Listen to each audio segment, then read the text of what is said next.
Oi, meu nome é Carolina Vidal, eu sou psicanalista e hoje eu vou analisar a entrevista da Bruna Surfistinha e a entrevista da Lola Benvenuti. São duas meninas da classe média de São Paulo que decidem se tornar garotas de programa. Então, vamos ver.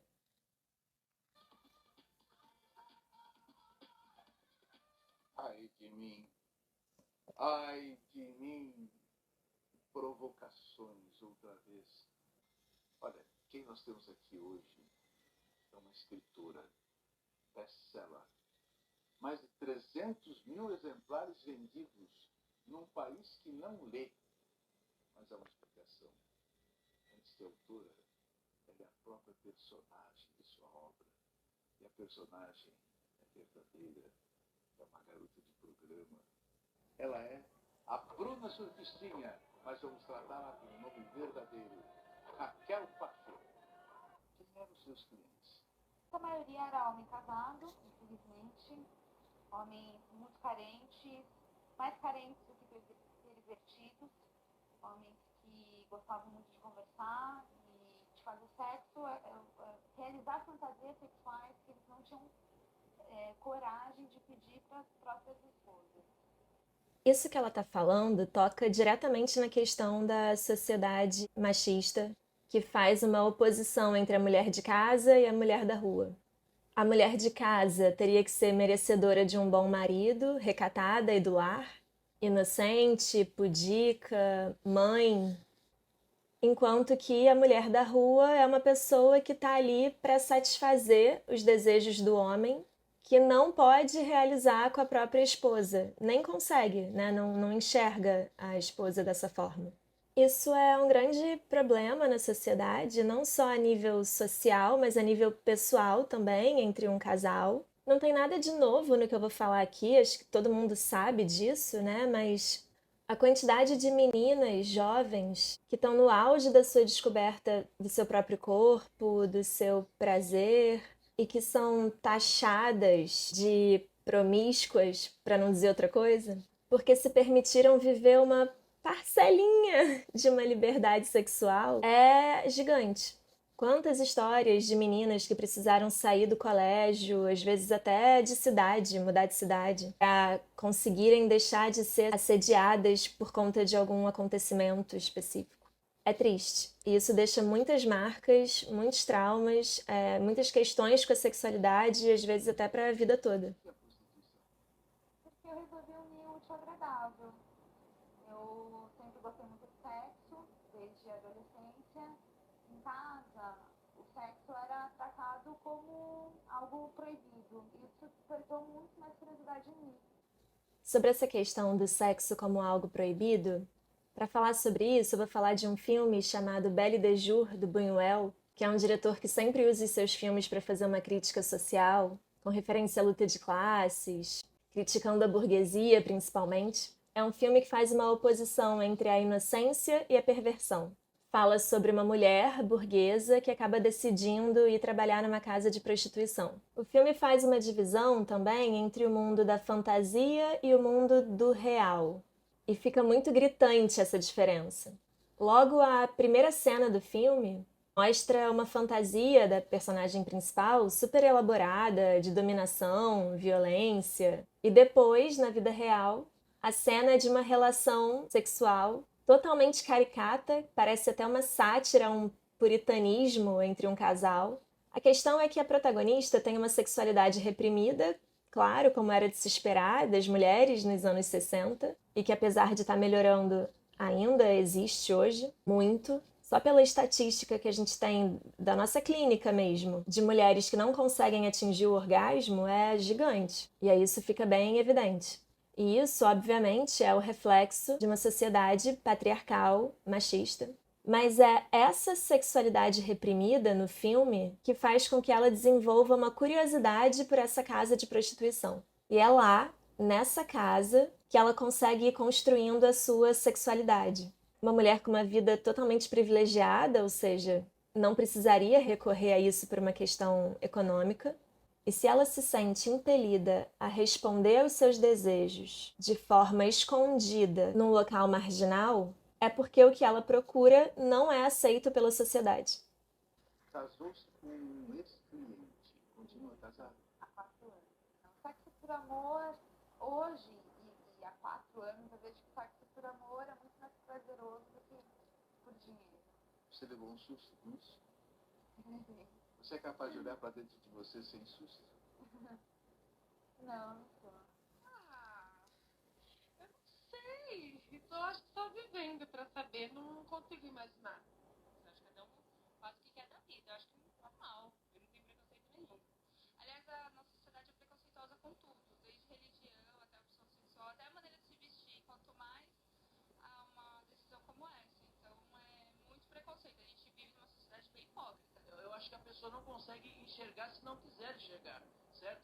Que isso não vem de Deus, não provém de Deus. Literatura, cinema, supera os ganhos com a prostituição? Ah, sim, com certeza.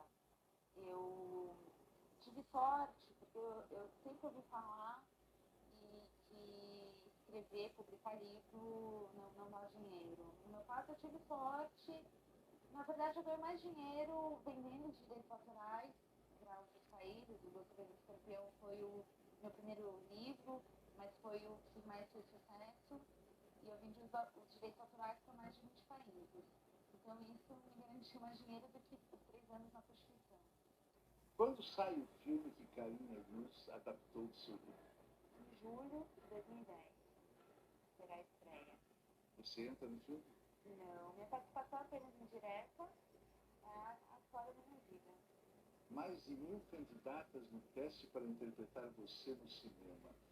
É pelo emprego ou pelo desejo inconsciente da transgressão? Não sei te responder isso porque eu nunca parei de pensar nisso, na verdade. Desejo inconsciente da transgressão. O carnaval fala muito disso, né? Se a gente for pensar no carnaval, o que significa? É um momento de pausa nas regras morais da sociedade. É uma festa que tem duração de 4 dias, no mínimo, que envolve liberdade, pouca roupa, uma gama variada de fantasias e o desejo sexual nas alturas. E é claro que o carnaval é muito mais atraente por isso do que pelo samba, mesmo para quem adora samba. E é claro que só é assim porque a gente vive numa sociedade repressora sexualmente. E vale lembrar que essa repressão não afeta só as mulheres, afeta todo mundo, os homens também. Não à toa, todo mundo mergulha na folia. A palavra folia, inclusive, que é uma palavra muito usada para representar o carnaval, vem de folie, do francês, que significa loucura. E a loucura é isso, né? É sem fronteira, sem barreira, tem uma liberdade. Então o carnaval é uma festa onde todos os neuróticos estão botando para fora todas as suas fantasias de transgressão, inconscientes e conscientes também. Coisa que eles, numa situação cotidiana da vida, não conseguiriam fazer porque a neurose significa exatamente isso, né? Obedecer às leis. Tem um filme, que é uma franquia de filmes, na verdade, chamado Uma Noite de Crime, onde uma noite por ano as pessoas são permitidas a colocar para fora os seus impulsos de violência. É a mesma ideia. Preparem-se. Estão preparados? Tudo bem. Está aqui sentada ao meu lado uma professora de literatura. Ela é apaixonada por Guimarães Rosa, Mia Couto, Nelson Rodrigues, Gabriel Garcia Marques e outros.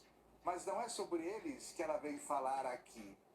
É sobre a sua própria vida mudada. Foi no exercício da profissão de puta que a nossa professora, Gabriela Natália Silva, se encontrou na vida.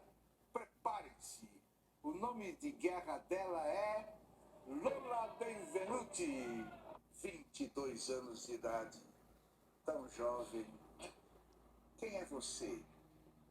De onde você veio? Para onde você pensa que vai?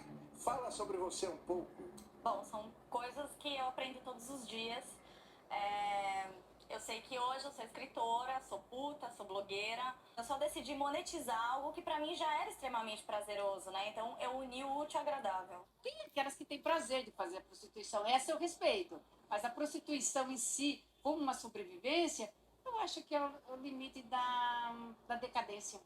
Ora, quem é que vai se empenhar num banco de uma faculdade, de uma universidade, para buscar uma formação. É muito mais fácil ficar lá. Não preciso fazer força nenhuma. Está tudo muito mais fácil, o dinheiro está caindo na minha mão. Então, deixa cair. Agora, até quando?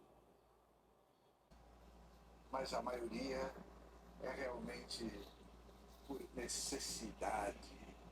Eu acho que tem os dois lados. Eu acho que tem o lado das que precisam, tem filho, família, que acabaram caindo nessa, e das que fazem por opção. Mas eu acho que o maior problema é a sociedade vitimizar essas prostitutas. Talvez por isso elas se sintam tão más, enfim, não sei.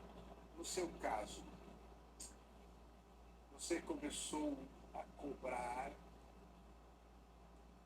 por prazer ou por necessidade? Não, por prazer. Eu venho de uma família boa, não tinha necessidade financeira, é mais um fetiche mesmo. Eu vou falar aqui sobre um comentário de quem leu o seu livro. O prazer é todo nosso. É um livro erótico igual a todos do gênero, só que é bem escrito. Defenda-se se você achar que é o caso de se defender.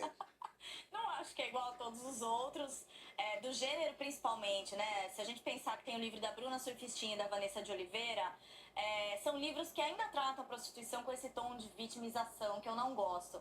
O meu livro defende, né, o meu ponto de vista, a minha escolha. Eu trago algumas histórias, né, as minhas vivências, e tento sempre problematizar essas questões da sexualidade para que o prazer seja de fato todo nosso, que a pessoa que leia também possa viver experiências como as minhas, não necessariamente como garota ou garoto de programa. Quando falam que o livro dela é igual a todos os outros do gênero erótico, a gente percebe que tem um preconceito grande nessa fala, né? São os romances eróticos, que nada tem a ver com os contos eróticos da internet. Mas é um gênero, na verdade, bastante poético. Tem autores maravilhosos, como a Anaïs Nin, o Henry Miller, o próprio Sade, Mazzocchi. E é um gênero da literatura que eu acho que contribui muito com a questão da liberdade sexual feminina. Para os homens sempre teve muita coisa disponível sobre esse assunto, e para as mulheres não. Como os homens em geral encaram as prostitutas? Eu acho que tem uma supervalorização. Outro dia eu estava debatendo com as feministas, né, umas feministas da USP, e elas estavam dizendo que cobrar por sexo objetifica a mulher. E eu me sinto empoderada, né, cobrando por sexo. Então acho que são visões diferentes. Eu acho que o homem dá esse valor também. Quando a mulher, enfim, ela sabe se colocar, eu acho que tem os dois lados. O homem que empodera e o homem que vê como objeto. E eu acho que é uma luta das prostitutas, por isso eu apoio a regulamentação, para que sejamos vistas como mulheres empoderadas, não como objetos. Bom, existe essa rixa, né? A gente sabe que tem umas pessoas que pensam que a profissão deveria ser tratada como um trabalho, como outro qualquer, e, portanto, deveria ser regulamentado, enquanto um outro lado entende que defender os direitos de profissionais do sexo significa ser favorável à exploração sexual. Eu não pretendo entrar aqui nessa questão porque não é o meu foco. O meu foco, enquanto psicanalista, é dar espaço de escuta para qualquer um, sem julgamento, sem preconceito. Eu acho que a gente precisa aprender a olhar mais para o outro enquanto singularidade, aceitar mais a alteridade. Isso é muito difícil. Lola, como está o seu país, professora? Eu não sei, acho que tem muitas questões ainda para serem debatidas, para serem repensadas. Eu acho que as pessoas precisam se abrir mais para dialogar, né? Em todos os aspectos. Eu lido muito mais com o aspecto sexual, então eu vejo problemas em todas as esferas, né? De que adianta sair uma capa na Veja, onde Moema é o bairro que concentra, enfim, opções de diversão sexual, se as pessoas se reprimem, se as pessoas criticam. Então, eu acho que tem um paradoxo aí, sabe? Acho que é um pouco complicado conseguir ser livre. Enfim, então, acho que ainda tem muita coisa paradoxal que precisa ser trabalhada, discutida, rediscutida, e que é um processo longo. O que é a vida? A vida é travessia. Eu gosto muito dessa palavra travessia, e é uma palavra que tem uma importância na teoria psicanalítica também. O Lacan fala da travessia do fantasma. É uma tradução do francês, então a gente pode entender fantasma como fantasia. Isso fala de que, enquanto a gente não toma consciência da nossa fantasia, enquanto a gente finge que ela não existe, nós somos dominados por ela, tal qual uma marionete.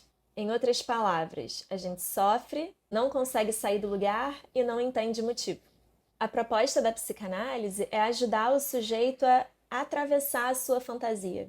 Isso significa ajudá-lo a se responsabilizar pelo próprio desejo, ou seja, sair do lugar de objeto e tornar-se sujeito da própria vida.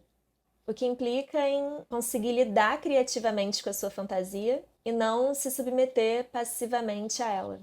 Tem um filme chamado Livre, que a atriz principal é a Reese Witherspoon, que representa bem essa questão da travessia.